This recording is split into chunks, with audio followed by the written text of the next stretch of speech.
As-tu déjà remarqué que certaines prières coulent facilement, mais que d'autres déclenchent soudainement des attaques, des blocages, des distractions, des combats spirituels intenses?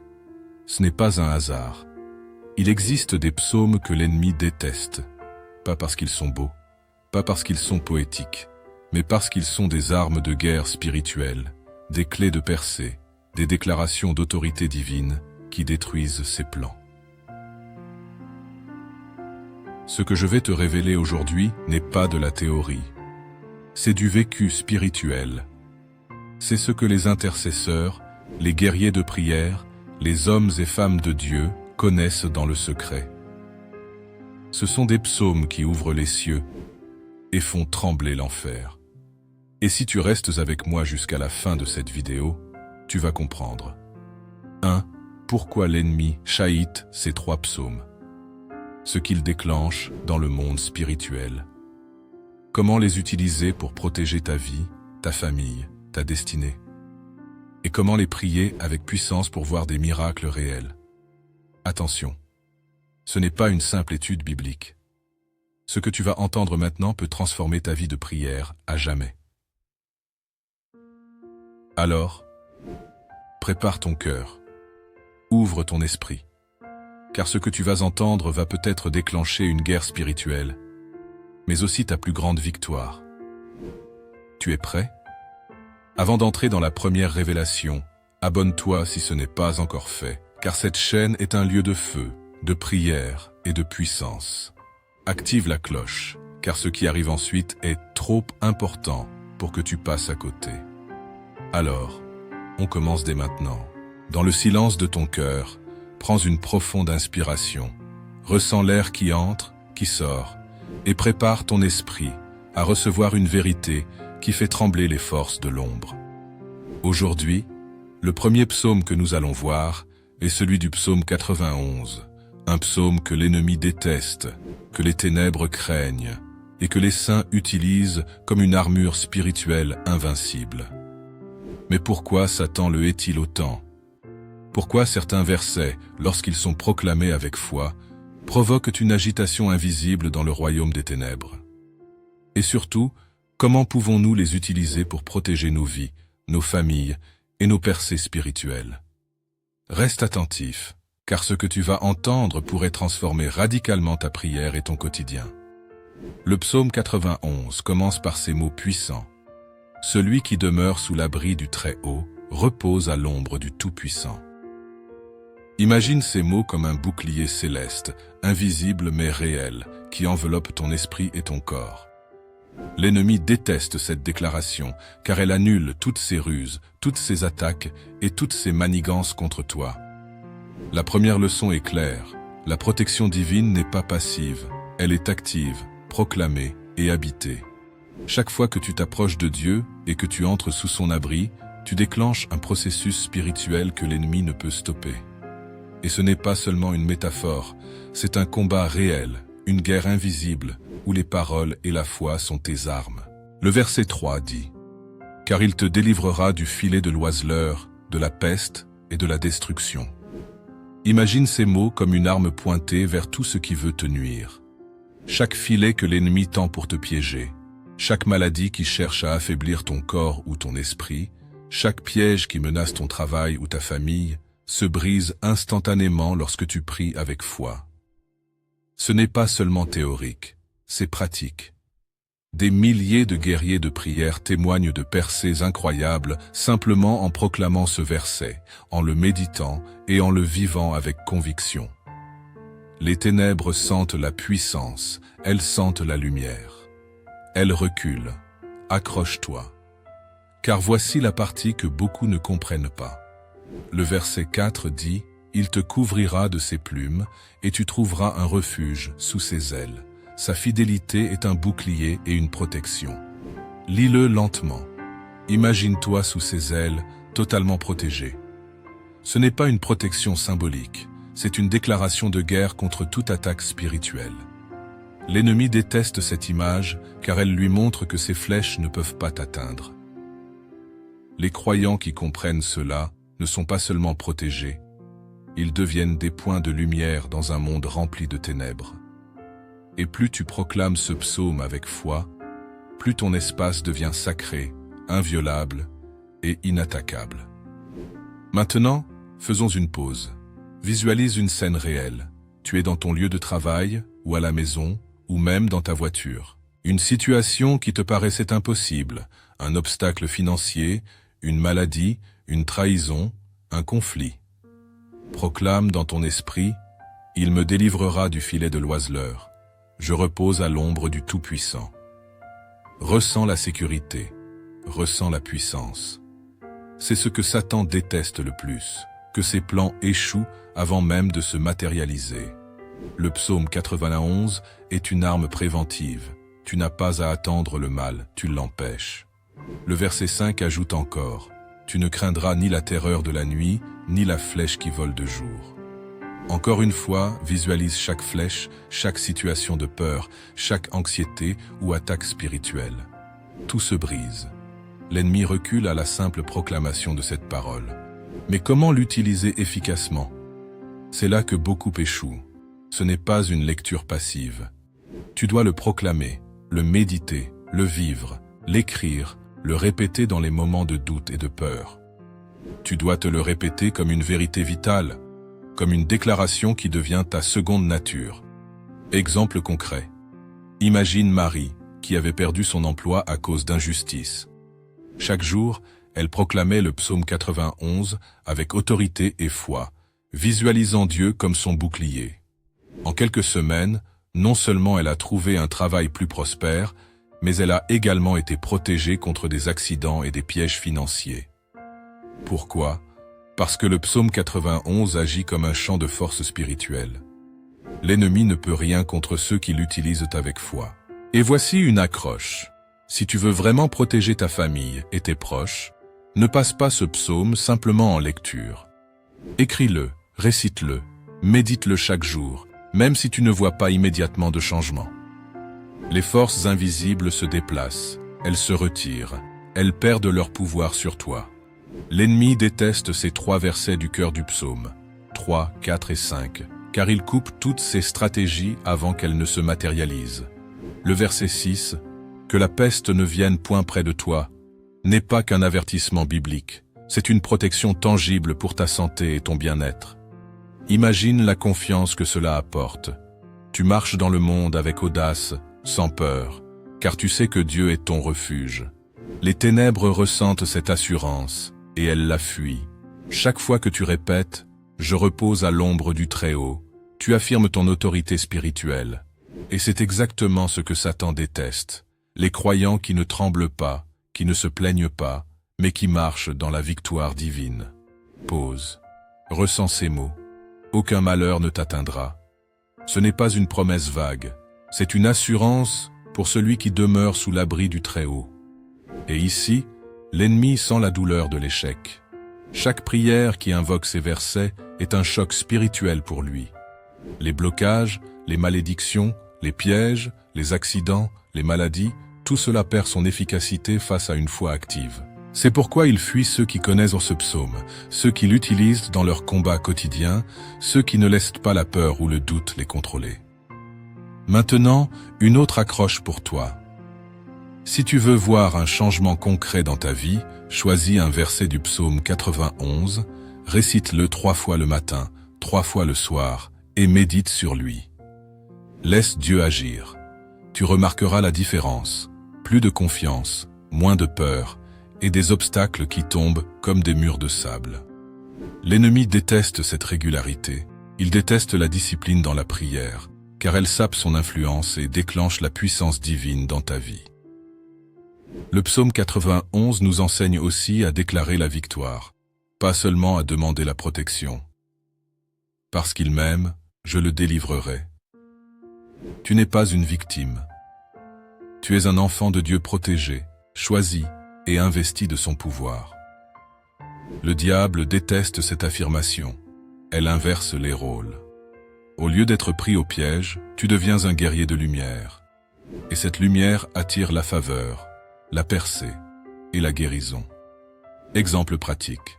Si tu traverses une période de maladie ou d'échec, Lis le psaume 91 à voix haute, visualise la lumière de Dieu autour de toi. Imagine les chaînes se briser et ressens la paix qui envahit ton cœur. Même si le monde semble chaotique, l'Esprit de Dieu protège ceux qui demeurent dans son abri. L'ennemi déteste que cette paix existe. Il déteste que les ténèbres soient repoussées avant même qu'elles ne puissent frapper. Enfin, prends une respiration et ressens la puissance. Il me délivrera de toute détresse. L'ennemi ne peut rien contre cette proclamation. C'est une vérité spirituelle. Et voici ton défi. Utilise ce psaume non seulement pour toi, mais pour tes proches, pour ton entourage, pour chaque domaine de ta vie qui semble bloqué. L'ennemi déteste cela, mais Dieu l'aime et agit. Cette première partie se termine ici, mais garde en tête, le psaume 91 n'est pas seulement un texte ancien, c'est une arme vivante, une lumière dans les ténèbres, une protection réelle et puissante. Si le psaume 91 révèle la protection de Dieu, le second psaume que l'ennemi déteste encore plus, c'est celui qui expose sa propre fin.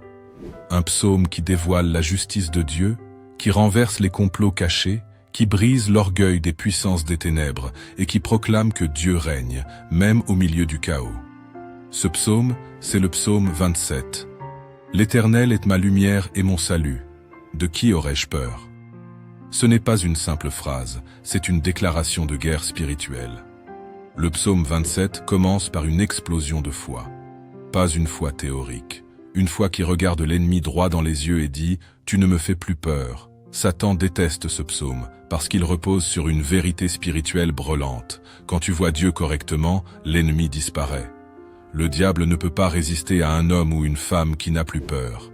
Et le psaume 27, c'est le manuel du croyant intrépide. As-tu déjà senti la peur t'étouffer? As-tu déjà regardé l'avenir et ressenti l'angoisse? As-tu déjà voulu avancer, mais une voix intérieure disait « Tu n'y arriveras pas ». Le psaume 27 est la réponse divine à ces voix. Il ne nie pas la réalité des attaques. Il annonce la supériorité de Dieu. Satan ne peut pas te vaincre sans d'abord t'effrayer. La peur paralyse, la peur bloque, la peur détruit la confiance. Mais David proclame « L'Éternel est la forteresse de ma vie. De qui aurais-je peur ?» Il ne dit pas « Dieu va me protéger ». Il dit « Il est ma protection ». Autrement dit, je n'attends pas un secours. Je suis déjà entouré. C'est une dimension de foi supérieure. Et Satan la déteste parce que une personne qui sait que Dieu est avec elle devient dangereuse spirituellement. Une personne qui refuse la peur ne peut plus être manipulée. Une personne qui se tient dans la présence de Dieu devient inarrêtable. Et toi? Combien de fois as-tu laissé la peur décider à ta place? Et si cette parole devenait ton cri de guerre, répète-le maintenant, là où tu es. L'Éternel est ma lumière et mon salut. Je te garantis, dans le monde spirituel, quelque chose est en train de trembler. Verset 4. Je demande à l'Éternel une chose, habiter dans sa maison tous les jours de ma vie. David ne demande pas plus d'argent, plus de gloire, plus de puissance. Il demande la présence. Parce que David a compris, si je suis dans la présence de Dieu, la lumière est là, la force est là, la guérison est là, la victoire est déjà là. Satan déteste quand tu cherches la présence de Dieu plus que ce qu'il peut te donner. Parce que lorsque tu entres dans la présence de Dieu, tes chaînes tombent, tes pensées sont renouvelées, tes peurs disparaissent, ta foi devient indestructible. Pourquoi Satan haït ce psaume? Il détruit la peur, son arme n'est réroa. Il conduit à la présence de Dieu, lieu où Satan ne peut pas entrer. Il développe la persévérance, car ce psaume parle d'attendre Dieu. Il ouvre la bouche du croyant à la louange, et la louange paralyse l'ennemi. Verset 10. Mon père et ma mère m'abandonnent, mais l'Éternel me recueillera. Ce verset est une bombe émotionnelle. David révèle son cœur. Il a vécu la solitude, le rejet, la trahison. Et pourtant, il dit, « Même si tout le monde m'abandonne, Dieu ne me laissera jamais. » Satan haït cela. Parce que l'isolement est une autre de ses stratégies. Il veut te faire croire que personne ne t'aime, personne ne te comprend. Même Dieu t'a oublié. Mais ce psaume dit, Faux, Dieu ne t'abandonne jamais. Même si les hommes te rejettent, Dieu te recueille. Comment utiliser le psaume 27 1. Quand tu as peur, lis les versets 1 à 3 à voix haute. 2. Quand tu te sens perdu, médite le verset 4, présence de Dieu. 3. Quand tu es attaqué, déclare le verset 5. 4. Quand tu es abandonné, proclame le verset 10. 5. Quand tu ne sais pas quoi faire, attends l'Éternel, verset 14. Espère en l'Éternel, fortifie-toi, et que ton cœur s'affermisse. Ce n'est pas une phrase de patience, c'est un ordre de préparation au miracle. Et si la chose que tu attends depuis des années était sur le point d'arriver, et si Dieu testait juste ta capacité à tenir jusqu'au bout, et si ce psaume était ton arme de percée, ne quitte pas. La suite va ouvrir tes yeux encore plus. Quand David a écrit ce psaume, il n'était pas sur un trône, il était chassé, menacé, incompris, seul. Et pourtant, il n'a pas parlé des géants, il n'a pas parlé des ennemis, il a parlé de Dieu. Le secret est là. Ce que tu regardes détermine ce que tu ressens. Si tu regardes tes problèmes, tu as peur. Si tu regardes Dieu, tu as la paix. Peut-être que tu es fatigué. Tu souris aux gens, mais à l'intérieur, tu pleures. Tu dis « ça va », mais tu es brisé. Tu t'es senti abandonné, incompris. Dieu te dit maintenant, même si tout le monde t'a laissé, « je suis avec toi ». Satan haït cette phrase. Parce qu'un chrétien qui sait qu'il n'est jamais seul devient invincible. Le psaume 27 n'est pas un texte à lire, c'est une position spirituelle. C'est la foi qui dit « je ne reculerai pas, je ne me tairai pas, je ne fuirai plus, je verrai la victoire de Dieu dans ma vie. » Oh, si je n'étais pas sûr de voir la bonté de l'Éternel sur la terre des vivants. David n'espérait pas seulement au ciel, il croyait à la victoire ici, sur terre. Et toi? Es-tu prêt à croire que Dieu peut agir, maintenant? Prière d'activation. Seigneur, je déclare que tu es ma lumière et mon salut. Je refuse la peur. Je choisis ta présence. Que toute attaque de l'ennemi tombe maintenant, fortifie mon cœur. Rends-moi inébranlable dans la foi. Au nom puissant de Jésus. Amen. Reste bien là. Car le troisième psaume est encore plus puissant. C'est celui qui détruit les plans de l'ennemi à la racine. Celui que le diable redoute plus que tout. Le troisième psaume que l'ennemi hait de toutes ses forces, c'est le psaume 35. Ce psaume est un cri, une guerre, un combat dans le monde invisible. Ce n'est pas une douce prière du matin, c'est un rugissement d'âme, une plainte enflammée, une invocation de justice contre les puissances de l'injustice. Quand tu lis le psaume 35, tu sens immédiatement la tension. Un serviteur de Dieu encerclé, trahi, attaqué, mais debout. Il ne pleure pas, il appelle le ciel à se lever. Et c'est précisément ce que Satan déteste, parce que ce psaume fait trembler les tribunaux spirituels de l'enfer. Il rappelle que le Dieu de la Bible n'est pas seulement amour et miséricorde, mais aussi un guerrier, un juge, un défenseur, éternel. Défends-moi contre mes adversaires, combat ceux qui me combattent, prends le bouclier et le petit bouclier, et lève-toi pour me secourir. Ces mots, c'est du feu pur. Quand tu les proclames avec foi, tu appelles le Dieu des armées à entrer dans ta bataille. Et crois-moi, l'ennemi déteste ça. Parce que quand Dieu combat pour toi, il n'y a plus de terrain neutre. Le psaume 35, c'est l'acte d'un croyant qui refuse de subir. C'est une prière de résistance. C'est le cri d'un homme qui ne veut pas rendre le mal pour le mal, mais qui ne se laisse plus écraser. Pourquoi Satan est-il ce psaume? Parce qu'il expose sa stratégie, la calomnie, la persécution, la trahison. Regarde, David dit, « Des témoins sans cause se lèvent, ils m'interrogent sur des choses que j'ignore. » Ce sont les attaques invisibles, les fausses accusations, les langues empoisonnées, les regards pleins de haine. L'ennemi adore t'enfermer dans la confusion. Il adore dresser les gens contre toi, créer des malentendus, provoquer la solitude. Mais le psaume 35 brise cela. Il appelle Dieu à intervenir. Il dit en quelque sorte, « Seigneur, je n'ai plus les mots. C'est toi qui dois parler pour moi. Et quand Dieu parle, la vérité éclate, les masques tombent, les plans cachés se renversent. Ce psaume est une arme de prière pour les opprimés, pour ceux qu'on a blessés sans raison, pour ceux qu'on a rejetés, salis, oubliés. Et quand tu le lis avec ton cœur, tu comprends que ce n'est pas seulement une vengeance humaine, c'est une justice divine. David ne cherche pas à se venger, il cherche à être défendu par Dieu. C'est très différent. L'ennemi te veut amer, il te veut rancunier. Il veut que tu répondes au mal par le mal, pour te salir toi-même. Mais quand tu pries le psaume 35, tu dis « Non, je laisse Dieu combattre à ma place ». Et là, tu retires à Satan sa plus grande arme, la haine. Le verset 4 est terrifiant pour les ténèbres. Qu'ils soient honteux et confus, ceux qui en veulent à ma vie. Qu'ils reculent et rougissent, ceux qui méditent de ma perte. Ces paroles ne sont pas des vœux humains, ce sont des décrets spirituels. Quand tu les proclames dans la prière, tu établis un jugement. Les puissances qui tramaient ton échec sont confondues. Les attaques invisibles se retournent contre leurs auteurs. Et les ténèbres fuient la lumière de ta foi. C'est pour cela que l'ennemi déteste ce psaume, parce qu'il inverse le combat. Il fait de la victime un vainqueur. Il transforme l'opprimé en conquérant. Regarde bien, dans tout ce psaume, David parle de filets, de pièges, d'embuscades.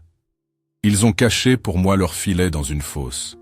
Ils l'ont creusé sans cause pour ma vie. Tu reconnais ces mots? Ce sont les métaphores des plans occultes, des attaques spirituelles, des sabotages invisibles.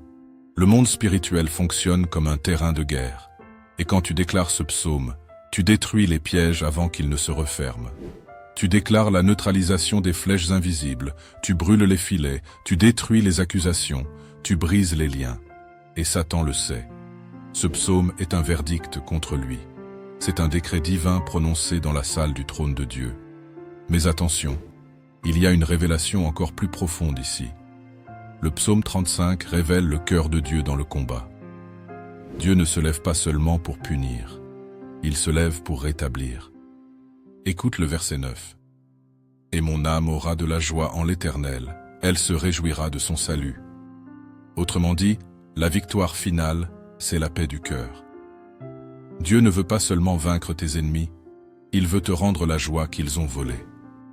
Le but n'est pas de les voir tomber, mais de te voir libre, restauré, debout. Voilà ce que Satan déteste.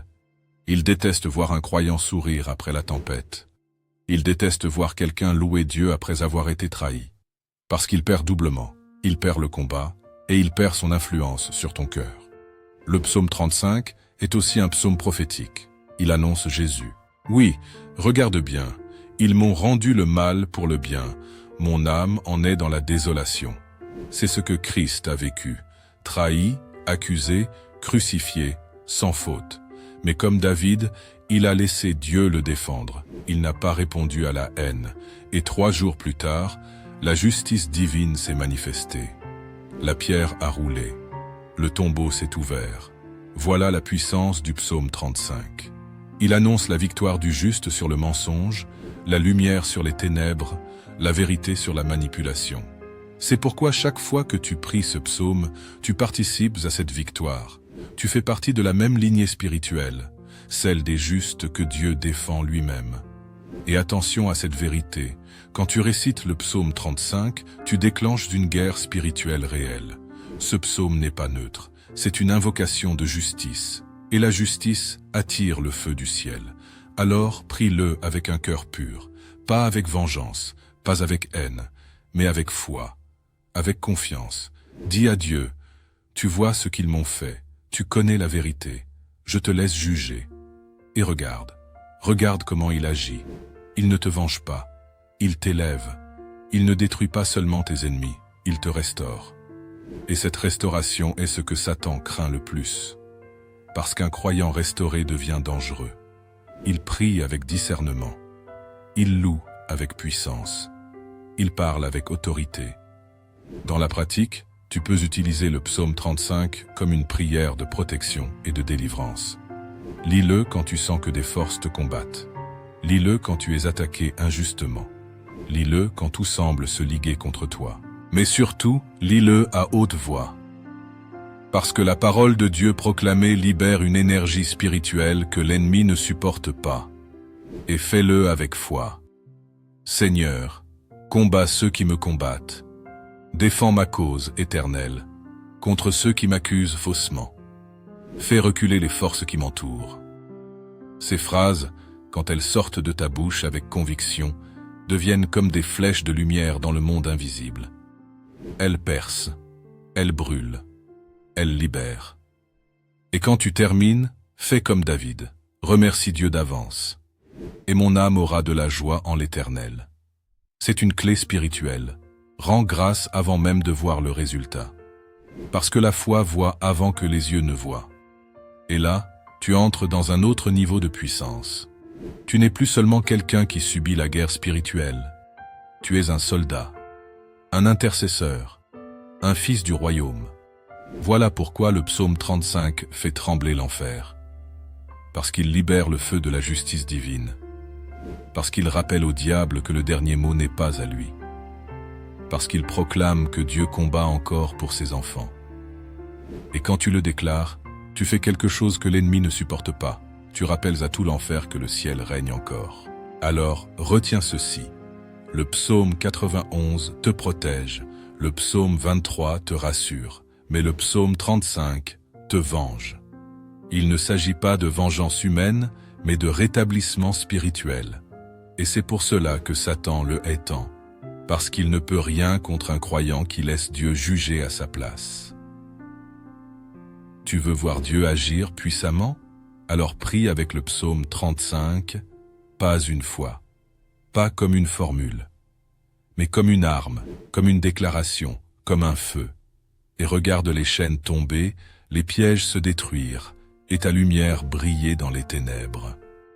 Car oui, quand un enfant de Dieu se met à genoux avec le psaume 35 dans la bouche, le ciel s'ouvre, les anges descendent et les ennemis tremblent. Écoute-moi bien. Si tu es arrivé jusqu'ici, ce n'est pas un hasard. Tu viens d'entendre 3 psaumes, 3 armes spirituelles, 3 secrets que l'enfer redoute. Le psaume 91 t'a enveloppé dans la protection divine. Il est ton abri, ton bouclier, ton refuge, quand tout s'écroule. Le psaume 51 t'a ouvert les portes de la repentance et de la purification, parce qu'avant de combattre, il faut être purifié. Et le psaume 35 t'a introduit dans la justice divine, là où Dieu lui-même se lève pour combattre tes ennemis visibles et invisibles. Ces 3 psaumes, ensemble, forment une forteresse spirituelle. Ils te protègent, ils te lavent, ils te défendent. Et c'est pour ça que l'ennemi les déteste. Parce qu'un croyant qui connaît ces psaumes devient dangereux. Pas dangereux pour les hommes, dangereux pour les ténèbres. Quand tu proclames le psaume 91, les flèches de la peur tombent à tes pieds. Quand tu récites le psaume 27, les chaînes de la culpabilité se brisent. Et quand tu élèves le psaume 35, le ciel descend dans ta bataille. Tu n'es plus seul, tu n'es plus victime, tu es fils, tu es fille, tu es héritier du royaume. Mais retiens bien ceci. Ces psaumes ne sont pas de simples textes à réciter. Ce sont des armes vivantes, des déclarations célestes, des codes spirituels. Chaque mot, chaque souffle, chaque prière porte une fréquence divine que les ténèbres reconnaissent et redoutent. Ne les lis pas avec la peur, lis-les avec foi. Ne les prononce pas comme des mots, mais comme une épée. Alors maintenant, respire un instant, ferme les yeux et répète après moi doucement. Seigneur, je me réfugie sous tes ailes. Je t'offre mon cœur pour être purifié. Et je t'appelle à combattre pour moi. Que tes anges me protègent, que ton esprit me renouvelle, et que ton feu consume toute œuvre de l'ennemi dans ma vie. Oui, que cette prière soit ton armure, que cette révélation soit ton épée, et que ta foi soit ta victoire. Satan déteste quand tu pries, mais il tremble quand tu persévères, parce qu'il sait qu'un seul mot de foi prononcé avec conviction peut faire tomber 1000 forteresses. Alors tiens-toi debout. Ne te tais plus, proclame la parole. et regarde le ciel agir. Si cette parole t'a touché, abonne-toi à cette chaîne, Force et Prière, pour recevoir d'autres messages de feu, de foi et de révélation. Like cette vidéo, partage-la à quelqu'un qui traverse la nuit et écris simplement en commentaire « Amen, je crois que Dieu combat pour moi ». Que la lumière du Très-Haut t'enveloppe, que la paix de Jésus-Christ règne sur ta maison, et que désormais, chaque psaume que tu proclameras fasse trembler les ténèbres autour de toi. Souviens-toi, quand tu pries, l'enfer recule, mais quand tu crois, le ciel s'ouvre.